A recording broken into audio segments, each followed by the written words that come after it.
Le 2 mars 2026 marque un tournant majeur dans l'escalade des tensions au Moyen-Orient et en Méditerranée orientale. Selon plusieurs informations communiquées par des responsables gouvernementaux et militaires, l'Iran aurait mené une série d'actions coordonnées qui ont déclenché une réaction immédiate de plusieurs puissances régionales et occidentales. Ces événements se sont déroulés dans un contexte déjà marqué par des tensions croissantes entre l'Iran, les États-Unis, Israël et plusieurs États du Golfe. Les frappes et opérations signalées ce jour-là ont été interprétées par de nombreux observateurs comme une tentative de démonstration de force de Téhéran, mais elles ont également provoqué une mobilisation militaire rapide de plusieurs pays. L'un des épisodes les plus significatifs de cette journée concerne l'île de Chypre, considérée comme un point stratégique majeur pour les opérations occidentales au Moyen-Orient. Le 2 mars, une flotte de drones à longue portée lancée depuis Téhéran s'est dirigée vers la base aérienne britannique RAF Akrotiri, installation militaire située dans une zone de souveraineté du Royaume-Uni sur l'île. Cette base constitue l'un des principaux centres logistiques et opérationnels de Londres dans la région.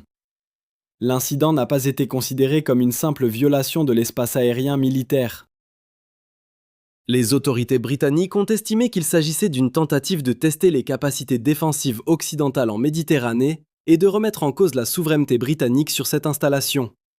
La ministre britannique de l'Intérieur, Yvette Cooper, a confirmé officiellement l'activité de drones autour de la base, soulignant la gravité de la situation. Selon le ministère britannique de la Défense, un drone s'est écrasé sur la piste de la base RAF Akrotiri. Les dégâts ont été décrits comme limités, mais l'incident a immédiatement déclenché une réponse militaire. Londres a choisi de ne pas traiter l'événement comme une simple incursion isolée. Au contraire, le gouvernement britannique a annoncé un renforcement rapide de sa présence militaire dans la région. Moins de 24 heures après l'incident, le gouvernement du Royaume-Uni a confirmé l'envoi d'un navire de guerre de la Royal Navy vers la Méditerranée orientale afin de renforcer la sécurité autour de la base britannique à Chypre. Le Premier ministre, Sir Keir Starmer, a déclaré que le destroyer de type 45 HMS Dragon serait déployé d'urgence dans la zone en raison de l'escalade des tensions entre les États-Unis, Israël et l'Iran. Selon les données du ministère britannique de la Défense, le HMS Dragon compte plus de 200 membres d'équipage et figure parmi les navires de défense aérienne les plus performants au monde. Il dispose de capacités de lancement rapide de missiles, pouvant tirer plusieurs projectiles en quelques secondes afin d'intercepter des menaces aériennes. Dans le cadre de ce déploiement, 2 hélicoptères Wildcat équipés de missiles Martlet doivent également être positionnés dans la région. Ces systèmes sont conçus pour contrer les véhicules aériens sans pilote, dont l'utilisation s'est fortement développée dans les conflits récents. Le ministre britannique de la Défense, John Healey, a déclaré que le Royaume-Uni agissait rapidement pour renforcer sa présence défensive en Méditerranée orientale, signalant un changement d'attitude stratégique face à la situation. Parallèlement aux mesures navales, l'armée britannique a annoncé plusieurs opérations aériennes menées dans la région. Des avions de combat F-35B de la Royal Air Force ont abattu des drones hostiles au-dessus de la Jordanie au cours des dernières 24 heures. Selon les informations diffusées par le ministère de la Défense, il s'agit de la première fois que ces avions de 5e génération détruisent une cible dans un environnement opérationnel réel. Les opérations ont également impliqué des avions Typhoon ainsi qu'un avion ravitailleur Voyager. D'autres actions défensives ont été signalées dans la région. Des forces britanniques stationnées en Irak ont utilisé des systèmes terrestres de défense aérienne pour neutraliser un nombre indéterminé d'objets détectés dans l'espace aérien en direction de bases de la coalition. Dans le même temps, un avion Typhoon basé au Qatar a abattu un drone d'attaque qui visait directement le territoire qatari, élargissant ainsi le périmètre des opérations de défense aérienne. Alors que ces événements se déroulaient autour de Chypre et dans l'espace aérien du Moyen-Orient, une autre attaque majeure a été signalée dans le Golfe. Sur la côte orientale de l'Arabie Saoudite, la raffinerie de Ras Tanura, appartenant à la compagnie Saudi Aramco, a été visée. Cette installation figure parmi les plus importantes infrastructures de traitement pétrolier au monde et joue un rôle central dans l'approvisionnement énergétique international. À la suite de l'attaque, les opérations de la raffinerie ont été temporairement suspendues conformément au protocole de sécurité. Les systèmes de l'installation ont été arrêtés immédiatement afin d'éviter tout risque supplémentaire. Les analystes soulignent que Ras Tanura constitue un complexe énergétique capable d'influencer directement les prix mondiaux du pétrole et les coûts du transport international. Toute perturbation de ces activités peut avoir des conséquences économiques au-delà de la région du Golfe. Les attaques simultanées menées contre des installations stratégiques et des bases militaires occidentales ont ainsi contribué à transformer une série d'incidents en une crise régionale majeure. Dans ce contexte, plusieurs États du Golfe, dont l'Arabie saoudite, les Émirats arabes unis, le Qatar et Bahreïn, ont commencé à coordonner leurs positions face à l'Iran. Selon les déclarations diffusées dans la région, une coalition arabe se forme progressivement pour répondre aux attaques et renforcer la sécurité collective. Cette évolution marque un changement important dans l'équilibre stratégique du Moyen-Orient. La situation a également suscité une réaction rapide en Europe. Les capitales européennes ont placé leurs forces en état d'alerte après l'attaque contre la base britannique de Chypre, considérée comme un territoire souverain du Royaume-Uni. Cette dimension juridique et militaire confère à l'incident une portée particulière dans le cadre des engagements de défense collective entre alliés occidentaux.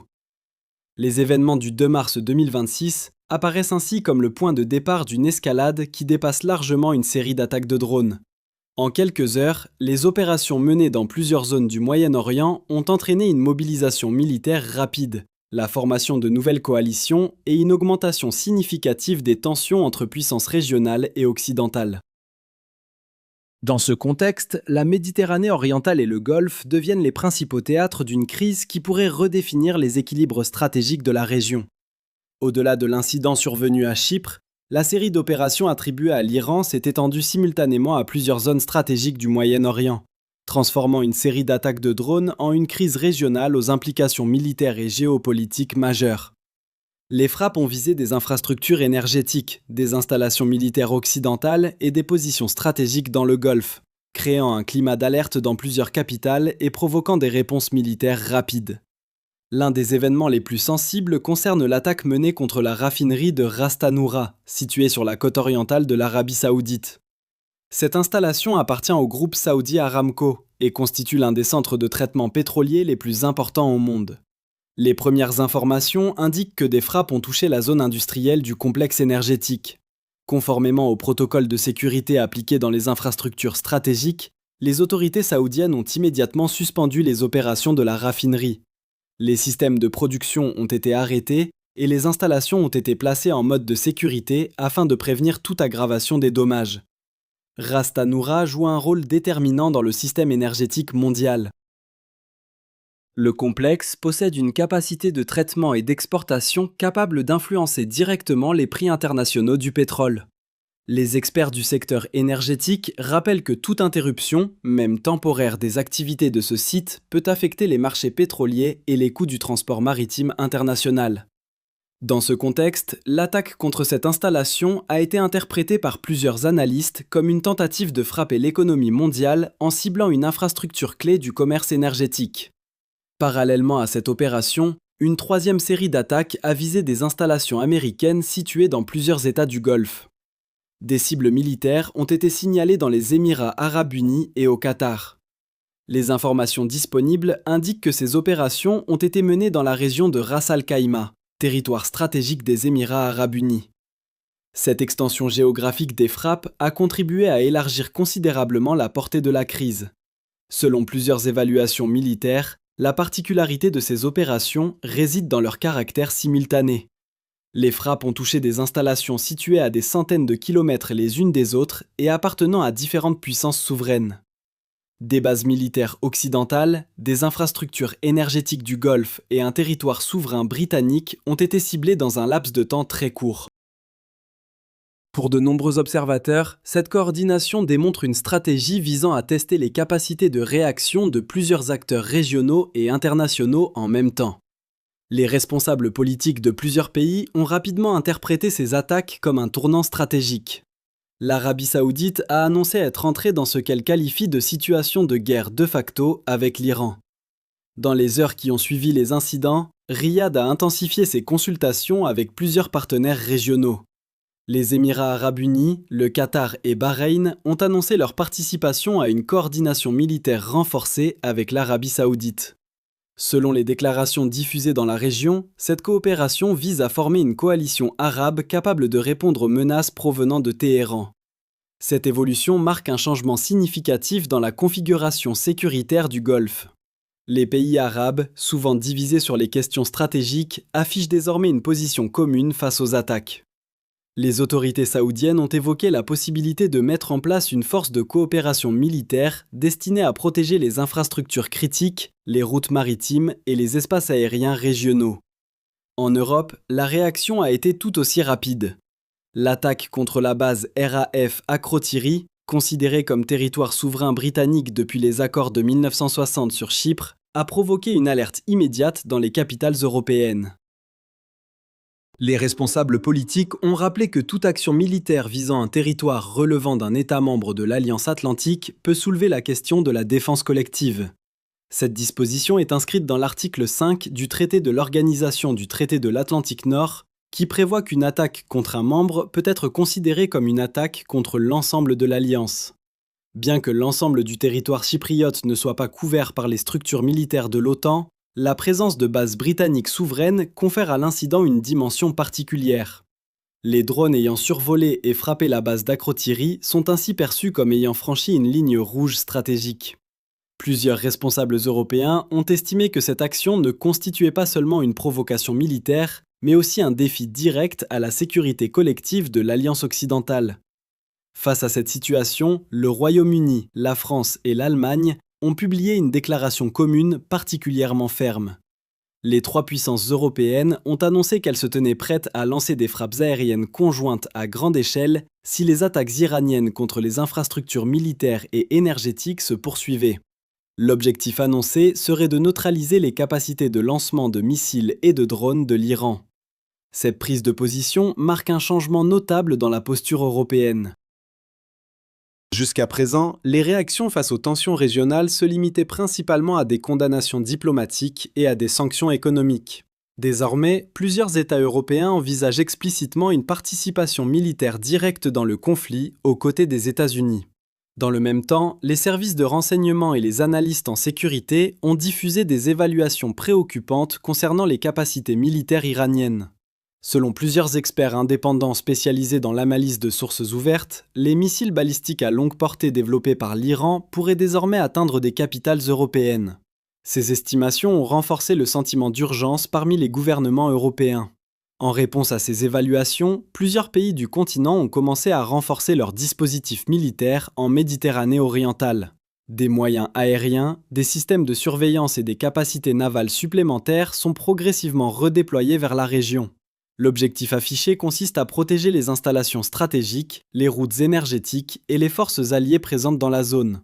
Ainsi, en quelques jours seulement, la crise déclenchée par les attaques de drones et les frappes contre les infrastructures énergétiques s'est transformée en confrontation potentielle impliquant plusieurs blocs militaires.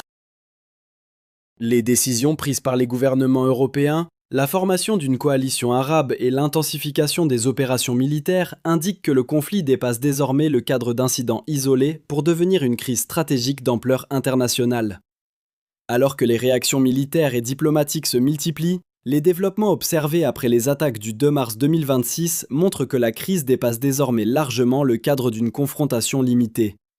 Les opérations menées contre plusieurs infrastructures et bases militaires ont entraîné l'implication directe de nouveaux acteurs et ont accéléré la formation de coalitions militaires dans la région.